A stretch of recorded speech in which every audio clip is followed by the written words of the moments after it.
You wanted it for years, maybe a decade, you dreamed about it, you lost sleep over it, you sacrificed nights, weekend, relationship, peace. You told yourself, once I get there, everything will make sense. Once I reach that summit, I will finally feel whole. And then the day came, the result, the promotion, the victory, the applause. You stood at the top of the mountain. You climbed for so long, looked around, and felt nothing, not joy, not relief, just a hollow silence where the celebration was supposed to be. And in that silence, a terrifying question whispered through your mind. Was this it? Was all that suffering worth this emptiness? You check your phone, you check the messages, you look at the prize in your hand. It feels like plastic. It feels like nothing. And the worst part is you cannot tell anyone because who would understand? Who would sympathize with someone who got everything they wanted and found it hollow? This is the arrival fallacy. The moment winning breaks you. Psychologists have studied this emptiness for decades. They gave it a name, arrival fallacy. The false belief that reaching a destination will bring lasting happiness. But the data reveals something stranger. Olympic gold medalists report some of the deepest depression of their life in the weeks after winning. CEOs who finally reach the top describe a sense of loss, not gain. Lottery winners within 1 year return to their baseline level of happiness. As if victory never happened, the human mind treats achievement like a drug. Massive anticipation, intense build-up, a brief high, and then a crash so brutal it erases the high entirely.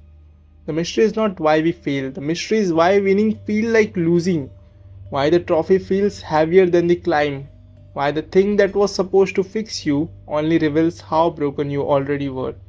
Nobody warned you about this. Nobody tell you that the summit is the loneliest place on the earth. The brain has a mechanism called the hedonic treadmill. Imagine running on a treadmill. No matter how fast you go, you stay in the same room. This is how your brain processes achievement. You got the promotion, dopamine spikes for a few days, maybe a week, you feel different. Then the brain adapts. The new level becomes normal. The treadmill resets, and suddenly you need a bigger goal, a higher mountain, a louder applause just to feel the same temporary rush. But there is a deeper layer.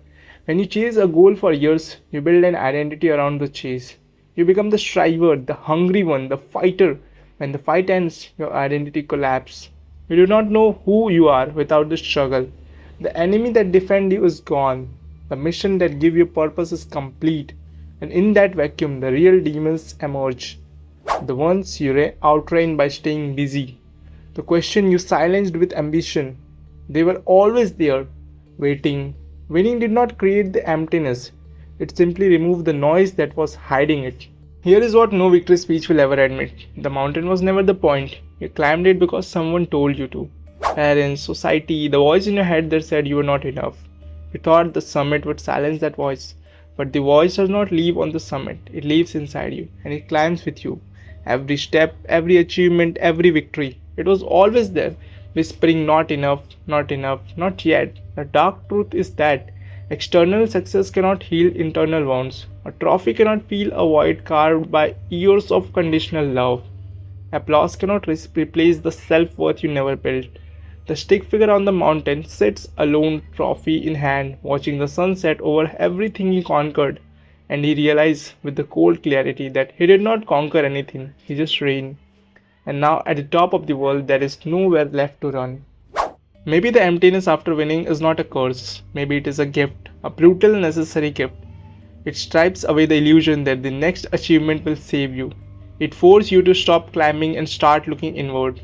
The arrival fallacy breaks you open, but only so something real can finally grow in the cracks. Winning revealed that emptiness. It did not create it. And now you have a choice. You can find another mountain, another goal, another chase to numb the silence. Or you can sit in the emptiness for the first time in your life and ask the only question that matters. Who am I? When I am not striving, who am I? When no one is clapping, who am I? When the victory fades and I am left alone with myself. The question will not be answered by another trophy. It will only be answered by the person you have been running from your entire life, yourself. If this video spoke to something inside you, subscribe to ASky. We explore the void most people pretend do not exist.